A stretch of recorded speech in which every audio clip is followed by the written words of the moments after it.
여러 후에 애굽 왕은 죽었고 이스라엘 자손은 고된 노동으로 말미암아 탄식하며 부르짖으니 그 고된 노동으로 말미암아 부르짖는 소리가 하나님께 상달된지라.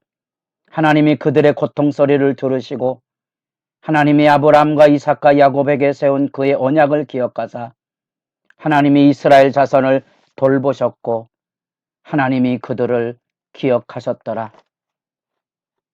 새벽에 거룩한 기도자 여러분, 주님을 만나는 하늘의 영광이 새롭고 세상을 깨우는 거룩한 기도 안에 영혼을 구원하고 사랑하는 그 일, 배나도 오른 가정들 속에 하나님의 말씀과 은혜와 사랑이 흘러넘치기를 기도하며 그 은혜를 누릴 수 있기를 소망합니다.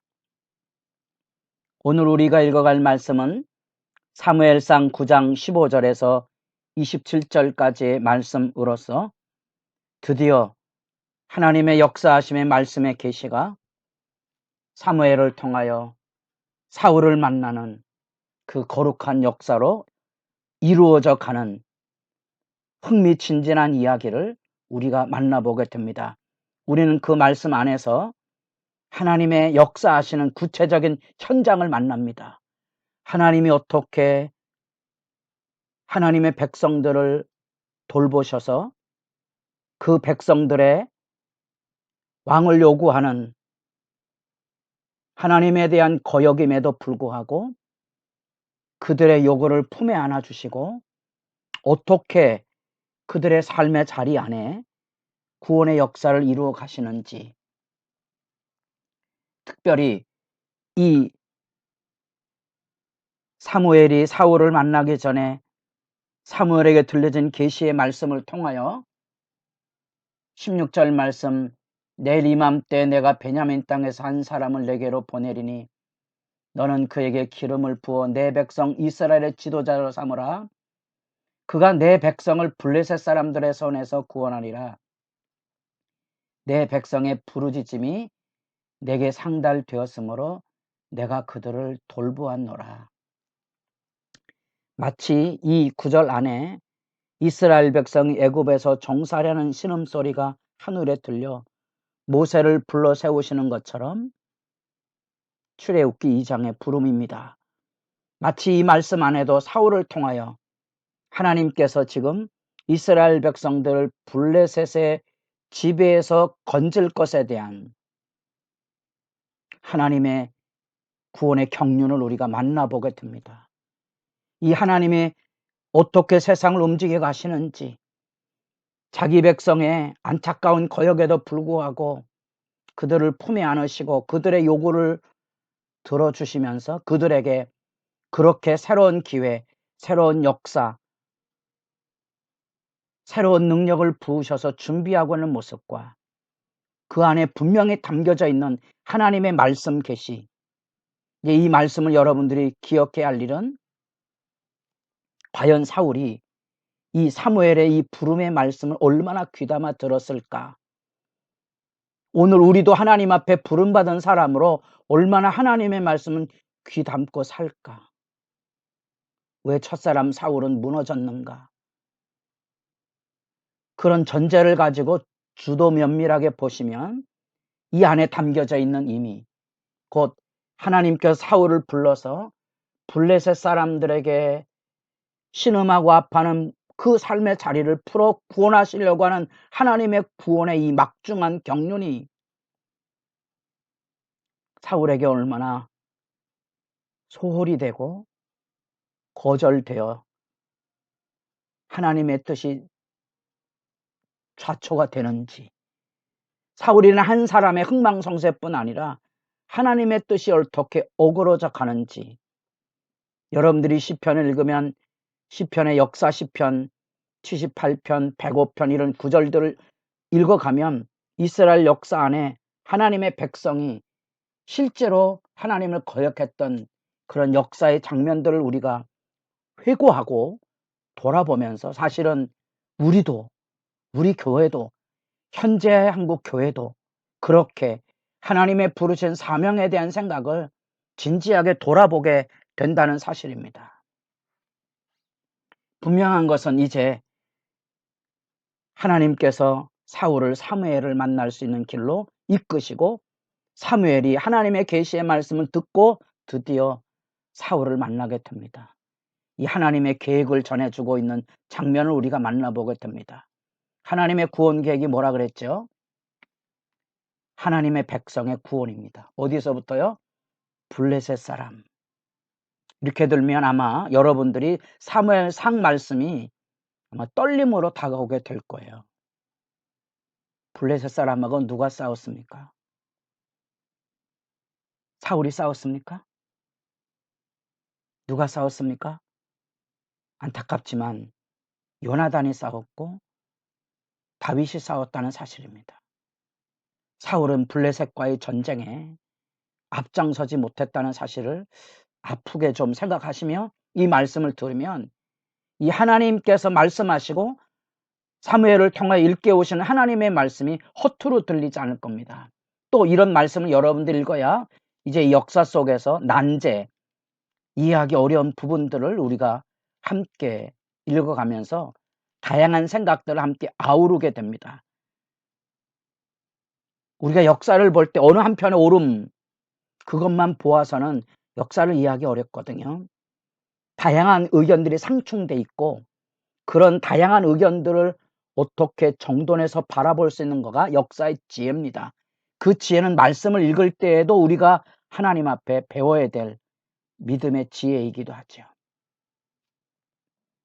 17절 말씀, 사무엘이 사울을 볼 때 여호와께서 그에게 이르시되 보라, 이는 내가 내게 말한 사람이니 이가 내 백성을 다스리리라. 자, 내 백성을 다스리리라. 이 말 안에 담겨져 있는 또 소중한 의미가 함의 두 가지 뜻이 담겨져 있는데, 이스라엘 백성들을 통치하는 왕정의 개념이 있다면 그 왕정의 개념 안에 이미 8장에서 경고하고 하나님께서 교훈하셨던 것처럼 압제의 의미도 함께 담아내고 있다는 사실입니다. 불안한 시각을 이 단어 안에서 우리가 사울의 사역을 이제 지켜보게 될 것입니다. 사울은 이제 사무엘을 통한 하나님의 계시를 잘 몰랐고, 사무엘은 이제 이 온전한 계시의 말씀 앞에 사울을 만납니다. 그리고 이제 사무엘이 사울을 만나서 먼저 산당으로 올라가도록 제사와 식탁이 준비되어 있으므로 그를 인도해 주고, 그리고 그 식탁 교제를 나누게 됩니다. 그 잔치 자리에 식탁으로 올라가 이야기를 하면서 20절에 암나기 문제는 해결됐다. 온 이스라엘이 사모하는 자가 누구냐? 너와 내 아버지의 온 집이 아느냐 하는지라. 이제 수수께끼를 잘 풀어가야 됩니다. 온 이스라엘에 사모하는 자가 누구냐? 그 베냐민 지파가 지금 여기 라마 기브와 이 지역 안에 비록 작은 지파지만 블레셋의 통제 직할 안에 있는 상황입니다. 여기 이제 기브와 그 다음에 이후에 여러분들이 개발하는 지명을 이해할 텐데, 블레셋의 수비대가 총독부가 그곳에 있습니다. 통제를 하고 있는 거죠. 그 안에 이스라엘 백성, 하나님의 백성이 가지고 있는 이 블레셋의 압제에 대한 이 이스라엘 백성의 소망을 지금 여기 이야기해 주고 있는 겁니다. 말귀를 조금 사울이 이해했던 것 같습니다. 나는 이스라엘 지파 중에 작은 지파, 베냐민 지파가 아닙니까? 그건 실제 사실 사사시대를 지나며 베냐민 지파가 가장 약화되었다는 것을 우리가 보았고요. 그 중에 베냐민 지파 중에 우리 가족은 작은 미약한 가족입니다 하고 겸비의 자리에 내려가게 되죠. 그러나 사무엘은 이 사울을 초대해서 여기 상석에 앉게 하고 30명가량의 증거를 세웁니다. 이 30명이라는 숫자는 나중에 사무엘을 내려가 보면 왕의 친위대 숫자를 상징하고 있는 의미하고도 연관이 됩니다. 사무엘하 23장에 내려가면 그런 점에서 굉장히 중요한 의미를 가지고 있는 사울의 왕의 등극의 증인으로 서 있게 되고요. 그 요리인에게 넓적다리와 그것에 붙은 것, 제사장의 몫으로 일반적으로 알려져 있는 상석에 아주 소중한 대접을 받고 있다는 것과 식탁 교제를 통하여 사무엘과 대화를 나누게 되는 장면을 이제 만나보게 됩니다. 그래서 25절에 사울과 함께 지붕에서 담화하고, 지붕 담화가 있었습니다. 무슨 담화죠? 이스라엘이 사모하는 자, 다시 말하면 사울도 마음에 담고 있었던 현실, 그 나라에 대한 아픔, 그런 것들, 바로 그런 것들에 대한 이야기를 일깨워주고 사무엘도 하나님께 받은 그런 계시의 말씀으로 사울을 지금 초대해서 불러올리는 장면이 그곳에 있습니다. 그리고 대화하고 아침에 일찍 일어나서 사언을 먼저 보냅니다. 10장 1절이 바로 이어져야 되는데, 그래서 기름 부음의 역사가 시작되는 단락을 우리가 지금 읽어가고 있습니다. 여러분들이 말씀을 읽으면서 하나님 앞에 무엇을 기도할 수 있겠는가? 하나님의 계시의 말씀이 세상을 움직여가고 있다는 겁니다. 하나님의 부르심과 섭리와 계획이 있습니다. 우리가 이렇게 매일 새벽 말씀을 열고 주의 말씀에 귀 기울이며 기도하는 것은 그 말씀의 세계로 들어가는 것뿐 아니라 그 말씀이 오늘 내게 우리에게 주시는 말씀에 귀 기울이기 위해서입니다. 하나님의 사람은 이 말씀에 순종하고 그 말씀 앞에 충성을 다하는 거지요. 사무엘이 그러했고 그 사역을 지금 사울에게 위임해서 역사를 이루고자 했다는 겁니다. 주지시키고 있는 거죠. 깨어 있으셔야 됩니다. 이 하나님의 구원 역사 앞에 이 절차와 과정의 중요한 의미를 여러분도 생각해 가시면서 이제 가슴 떨리는 주님의 말씀의 이야기에 어떻게 왕이 세워져 가는지, 그 안에 긍정적인 의미로서의 사울과 어두운 전조로 지켜보는 사울의 행적들을 여러분들이 지켜보며 주의 말씀을 가까이 하는 일에 힘쓰시고 기도하시기 바랍니다.